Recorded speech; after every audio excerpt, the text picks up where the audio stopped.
welcome to my kind of predictions for Bethesda's E3 this year, because they are mainly the only reason I am all that interested, because none of the other companies really make stuff I'm interested in. And of course, well, we already know about Rage, which looks pretty goddamn good. But, well, there are mainly two studios under Bethesda that I'm really interested in, because it made Doom, and Doom was great, and I would like some more of that, but, well, it's not something like a test game, or even something like Dishonored. And those are the games I am extremely interested in. Of course, you are now wondering, why the fuck are you looking at a black screen? Which hopefully has some gameplay over it, but yeah, let's get to this black screen. Because this black screen is actually a little program, showcasing why I think we will see some releases possibly this year from Bethesda Game Studios. Yeah, they are the game making arm of Bethesda. So, this is a grey bar. This grey bar represents just a timeline. So, let's add some stuff on this timeline. This is the Elder Scrolls 3 Morrowind. This is Oblivion, and this is Skyrim. And I can maneuver this around a little bit, because this is all free, now this is Oblivion and this Skyrim, and now this is just Skyrim. Now, let's add some more information to this, shall we?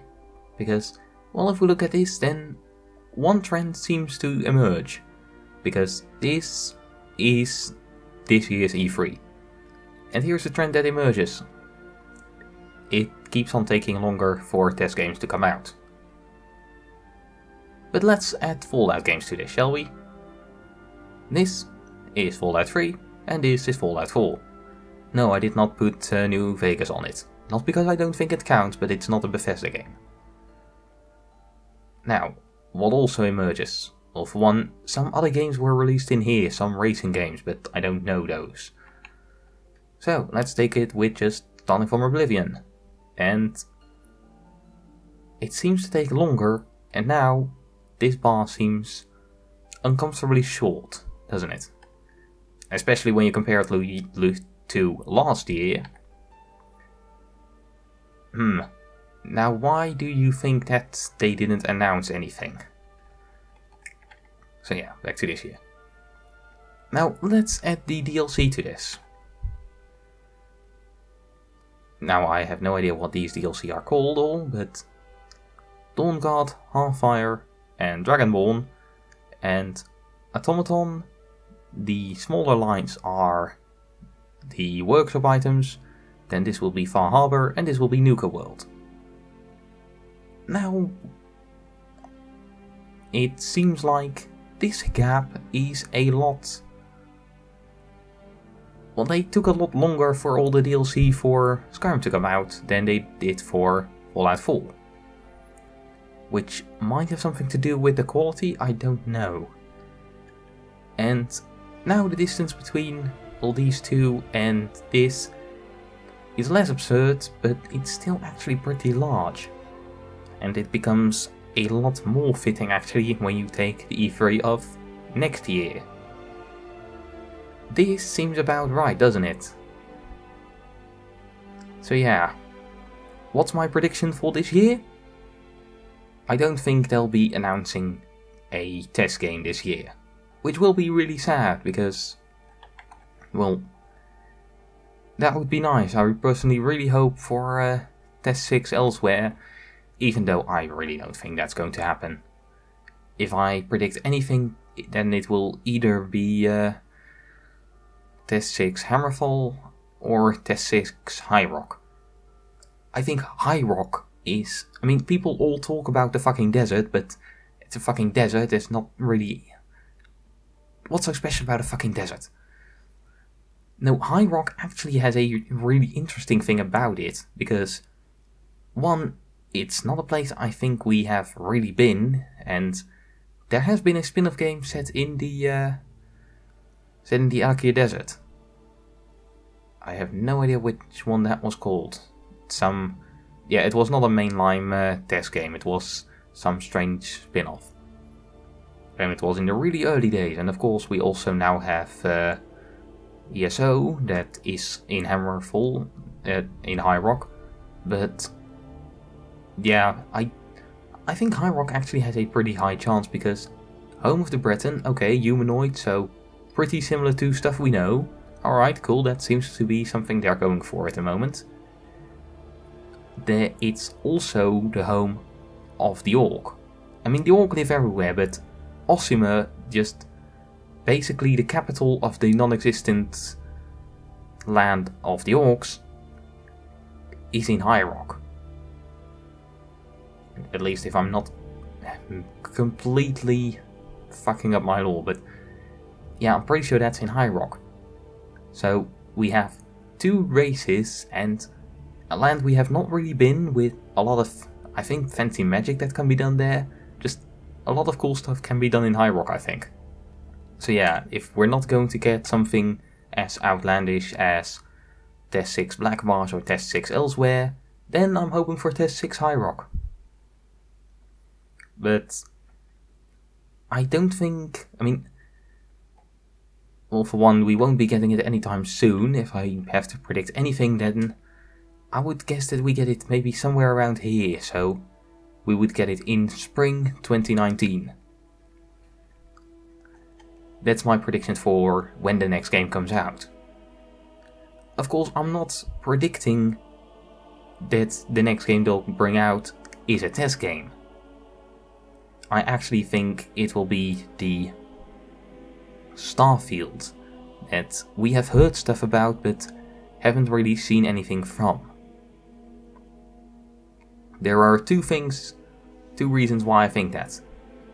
One, they have stated that they don't just want to be the Tess and Fallout guys, which, being the Tess and Fallout guys is a pretty good title because, even though people love to criticize the fuck out of them, they do buy them, they do play them. They are good games, even though I hate Fallout, it's a good game, it's just not what I hoped it would be.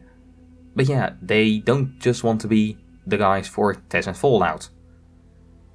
And here is kind of another thing that I think they might be doing.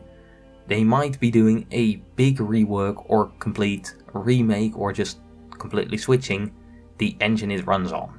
Because it's something people have said that it needs work, and it kind of does. There are just limitations to it. And, well, I see two reasons again why they would want to not start out a new game on test. Well, how they don't want to start a new engine on a test game. One, it's a test game. It's kind of their shiny pearl. It's the thing they're most known for. You don't want to possibly fuck up basically the reason why you are known out of complications with a new engine. And two, it has the great possibility of letting modders getting to know the new engine before they start using it on the new on the next Tess or Fallout game. Because mods are pretty fucking important for Bethesda games. Are they good without mods? Absolutely. But they are so much better with them. One of the great things that Fallout New Vegas had was it was basically Fallout 3 again. Meaning that all the modding skills from Fallout 3 translated perfectly to Fallout New Vegas. And the same kind of sort of happened with moving from Skyrim to Fallout 4. Of course, it took very long for the creation kit to come out, which was very damaging. And it took very long for the script extender to come out, as I think that had a lot to do with, or both just the SKSE team, well, it's not really the SKSE team, the F4SE team just being busy themselves, but also it was the first 64-bit game, because the original Skyrim is fucking 32-bit. But yeah, those transitions made it take a long while. And I think that has been pretty damaging to Fallout 4. Of course, Fallout 4 also has a lot of problems that modding can't really help, just if the story, if how the game is set up is the problem, no nice tweaks can fix that. I mean, main problems with Skyrim, it's too easy, it's not greatly balanced. Maybe there's too little stuff to do or not enough interesting stuff to do all the time. But that's the type of stuff that mods can add. The problems with Fallout 4 weren't moddable problems.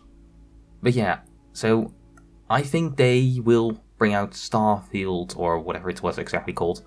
I don't do names. I use the name that I came up with when I was like fucking 8 or something, because it was a combination of two names I liked.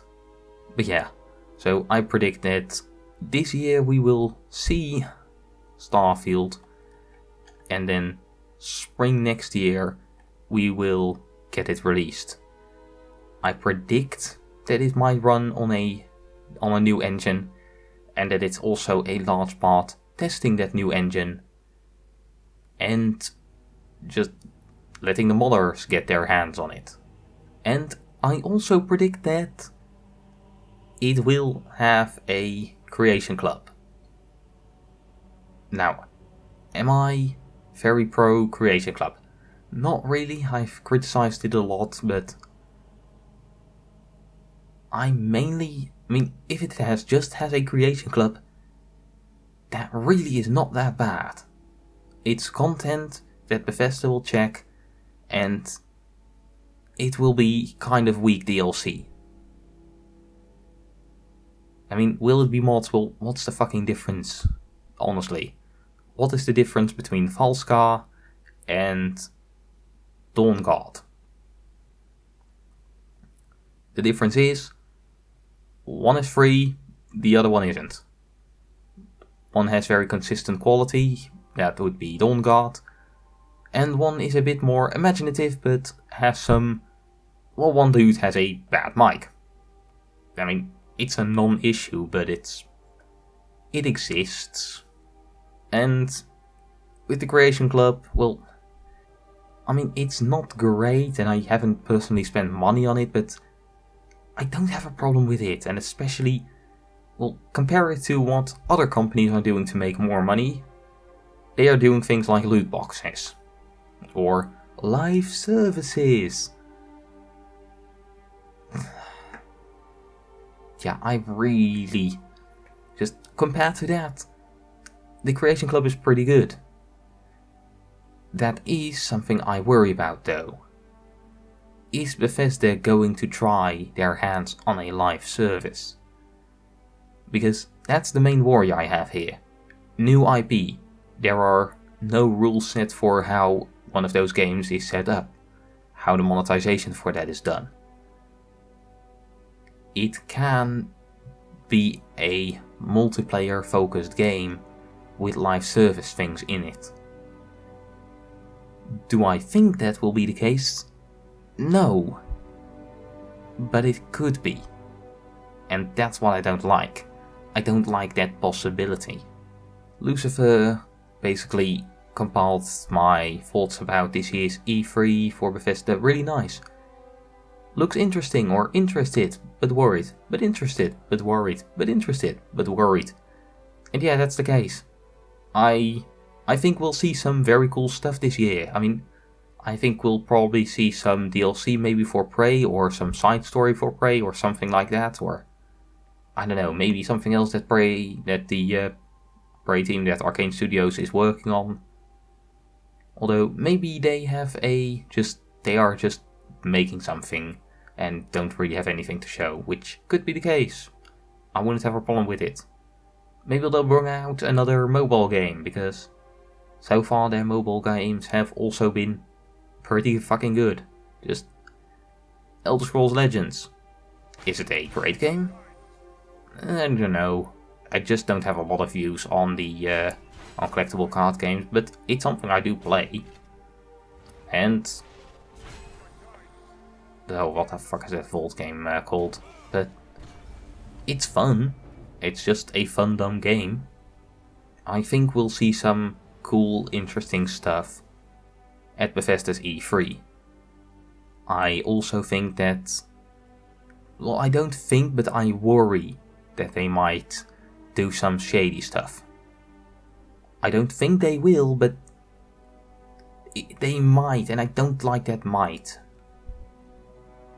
And if you want to get my thoughts on the rest of E3, just what else I'm looking forward to. I mean, I'm interested in seeing what the fuck CG Projekt Red is working on. If their what's it called? Their sci-fi game is something I'm interested in, because well, The Witcher 3 really wasn't for me. It wasn't interesting. I tried. You can see it, you can look back at my channel at the very early days and find that, yeah, I tried to play that game. Until at some point I just couldn't anymore and I just fucking stopped playing. But yeah, those are my predictions for this year at Bethesda's E3. I think we'll probably see a game be announced, which I think will be Starfield, or... Why can I not remember that fucking name ever? But yeah, I think that will be announced, but it will be announced for next year early. And it might very well be on a new engine, which would be a good reason to do it with a new IP. And I think that it will be a Bethesda RPG, and I really hope that it will be a Bethesda RPG, because, well, I don't know how much I would call Fallout 4 a good Bethesda RPG. And, well, that's mainly the reason I really love Bethesda. So yeah, I'm hoping for a great Bethesda game. I think we'll get one, but I'm slightly worried that they might do some stuff that I'm just not a fan of. Oh, and if you wonder what I mean with a Bethesda RPG, big open world in which you can create your own character and have your own stories and character arcs and all that kind of fun stuff. Yeah, I'm basically hoping for something like Skyrim, but... I mean, it doesn't have to be exactly like Skyrim, but it does have to allow me to do the same things that I did in Skyrim. Or the same types of things, just... I want to create my own story and have my own character and just have stuff be my own. That's what I loved in Skyrim. Just something being really my own, which was what The Witcher failed so miserably at, because it was just CG Projekt Red story all the time. Well, if I wanted to read someone else's story, I would just read a book or listen to a book, and it just never felt like my own thing. It felt like a choose your own adventure book, which just, there are a limited amount of options and there is nothing new in it. Yeah, I just didn't quite like The Witcher. But yeah, that's what I predict for Bethesda E3. Starfield, and, well, of course we'll see a lot of Rage as well, and we'll see the new expansion for ESO, which I'm interested in, but I won't be playing it anytime soon because I'm playing it with my brother, which is incredibly slowly. I mean, it's a lot of fun, but it's just, we do it maybe once a month, so progress is not really something we have a lot of. Yeah. I'm rambling a lot, am I not? Yeah. Can you tell that I'm recording this at 30 before midnight? Yeah, I know it's in English, it's 30 after 11 PM, but 30 before midnight is very clear to me, at least. It's late, I'm doing this way too late. I should be doing other stuff, but I'm too tired for that. So yeah, those were my predictions. This has been Vanix saying farewell.